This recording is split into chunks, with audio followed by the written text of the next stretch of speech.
Can you go from nothing to having nothing to living a dream because you put forth the effort? But our society, our political leaders of old, they wanted to tell you that's systemic racism. It makes absolutely no sense that we constantly want to bring up how slavery is holding us back, how the white man got us under their thumb, how the only people that's thriving in this country are white. We can never get ahead. And clearly, everywhere we look, we see black advancement. And it's not because anybody gave it to us. It's because we bust our ass and we got it.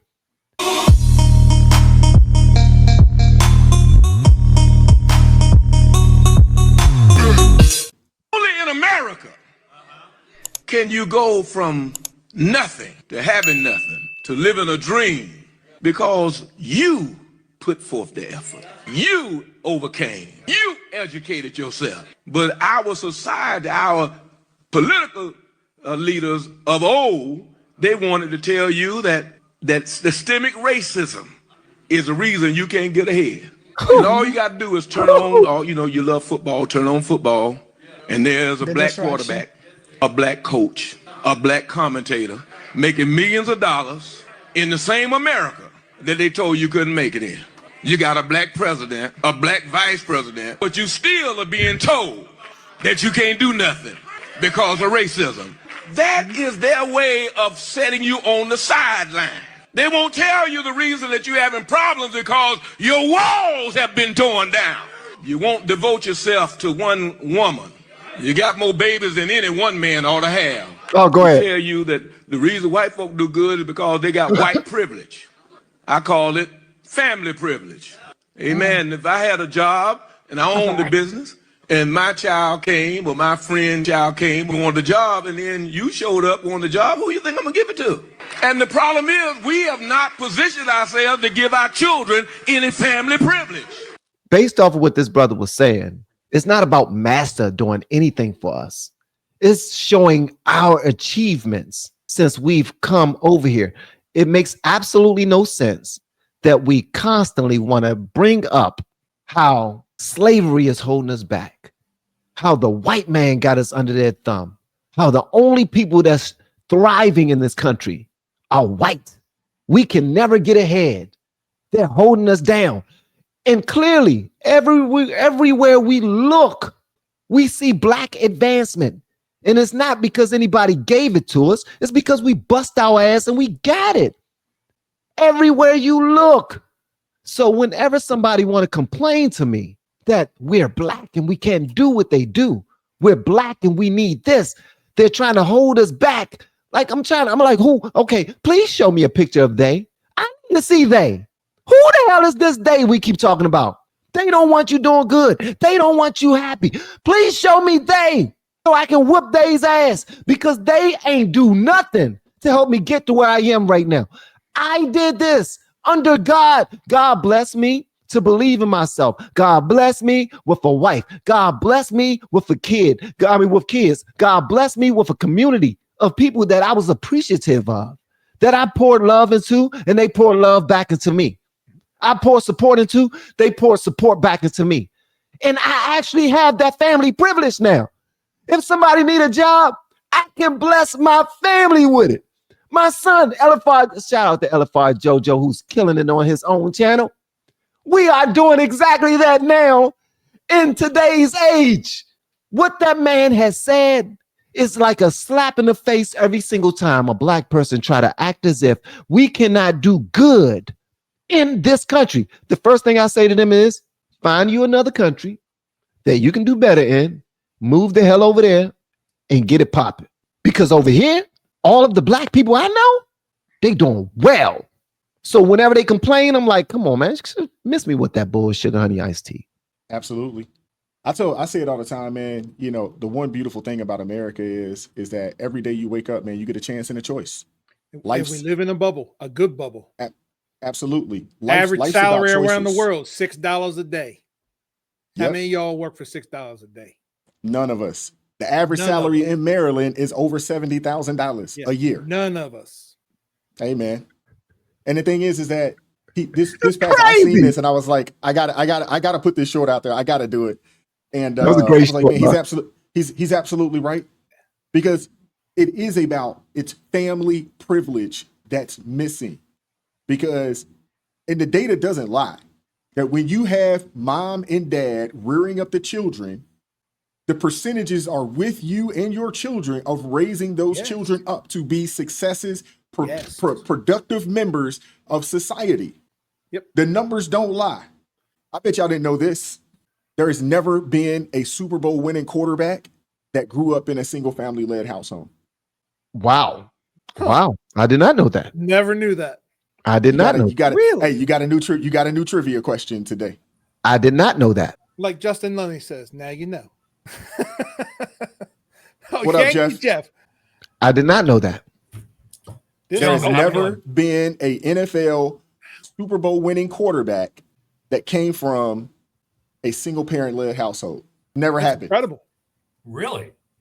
Now, if you're a fan of any NFL team, you go and you start looking at your team and you got to go find out, like, hey. Yeah. You know what I'm saying? Yeah. So, I mean, it's just the thing is that the importance of rearing your children up with mom and dad, it's so important. Yep. It is so important. Yep. We have been helping people grow online. It has been absolutely amazing. We have helped many content creators get from zero to monetization in under 30 days. We even have a couple of these superstars who did it in 1 or 2 weeks. If you want to learn how to do YouTube, I don't care your age, I don't care what skills or talents you have. Trust me, I can help you do it effortlessly. Just reach out to me with the word coach and we can get it done. One more thing. We have a YouTube course that I just now created. I'm extremely proud of, and a lot of people are getting so much from. Purchase that course and work with us. You can join our private Facebook group and our daily group calls, which is 3 to 5 days per week, and you can learn so much more than you've ever learned before. I can't wait to hear from you. Love you. Peace. Because let's face it, when kids are younger, they need their mother. They need that nurturing. But there comes a time in every person's life, they need a father. They need that leadership, that ability, balance. That balance, that man's ability to go, hey, that's stupid. Do it again. Oh, it hurt? Yeah, don't do that no more. You know, where some moms just want to coddle. It's like you got to have that balance. It was made. That's the reason why God made the ability to make children have to be between a man and a woman. Correct. Because you got to have both. Allegedly. One. No, there is no allegedly to it. There is no allegedly to it. No, allegedly. It's just, but even when go and look at it. If you really start to go and look at it, and you start to look at some of the most successful people out there, the larger percentage of them are going to come from a traditional nuclear family. Vast majority. The vast majority. So in all actuality, people need to really start looking at what actually works and not looking at the exceptions to the rule. Everybody wants to talk about the exceptions. No, look at the rule. Yeah.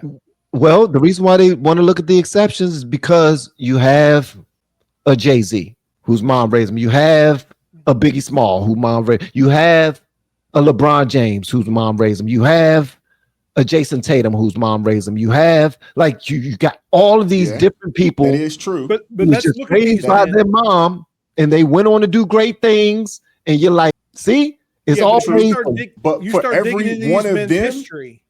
But before you go, Grasso, but for every one of them that you can discuss, there's 1,000 that didn't make it. I agree. For every one 10, that you just described, 100,000. there's probably 1 million that didn't make it. I agree. That are locked up on drugs.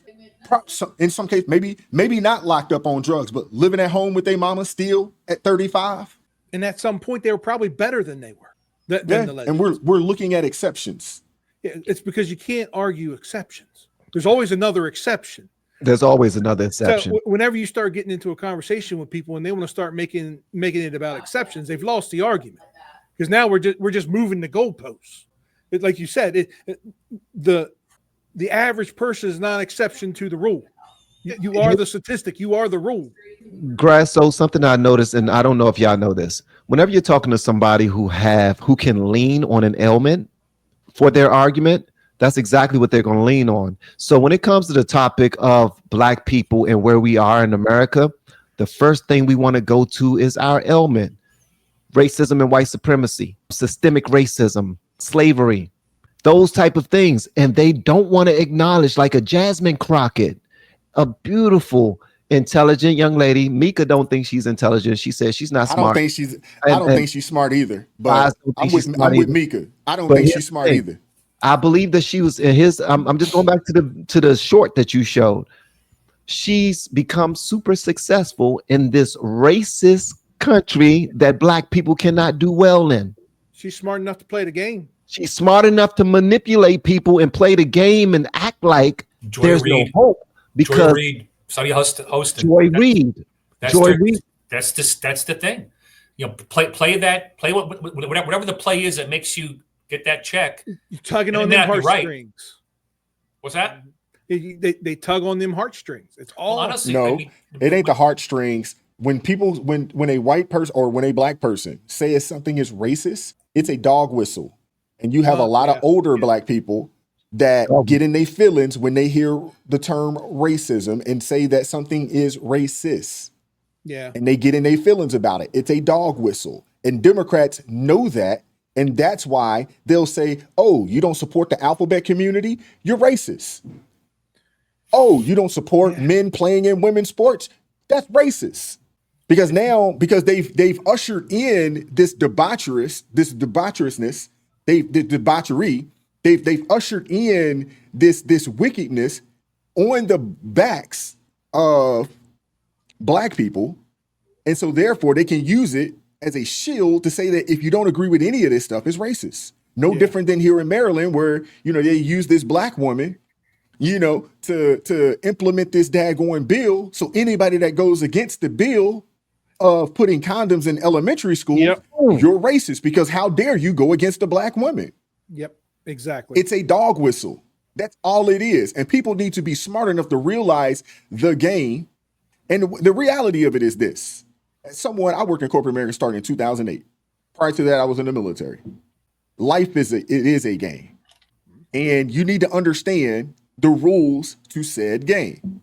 You need to understand it. And once you understand it and you start operating, you're going to be fine. On the flip side of that too, if you can't be somebody that's looking for man as your savior, because man can't save you. Correct. Man is inherently evil. Yeah. Material things can't save you. We need to be operating and looking at a higher power that's going to get us and make sure, because he tells us that he is going to provide for us. He tells us that. Yes. But when you start looking at man to make things happen for you, to provide for you, to make sure that your family is good, when God says you don't look at man, you look at me. Go ahead. I do that. I got that. Go ahead. And the problem is you have a lot of people that's looking to themselves, or they looking to another man to do what they should be looking at God to do. And that's the biggest thing with these Democrats, because these Democrats, they've told a lot of Black people who once upon a time used to be some of the most conservative people, some of the most God-fearing people in the country. They've told them, forsake God and look at us. We'll save you. Yeah. God ain't going to save you. The Democrat Party is going to save you. And you've had a lot of people that have fallen into it and believed it. And here we are today. I'm not following Maxine Waters' evil, wide nostril having ass. She's just evil, man. It's like, I see no God. I need to see God in you. If I don't see God in you, if I don't see God in your policies, I cannot follow you. There's nothing that tells me that teaching a boy that even in the age of second grade and third grade, that you can decide that you're the opposite gender, opposite sex, and you can do this. You can tell your teacher this, but they can stop your parents from knowing this, and you're trying to make it policy. That don't say godly to me. That says we're trying to create an underworld that supports our demonic nature. It has nothing to do with God. I'm gonna share your short that you just now shared with me, bro, because that thing was powerful.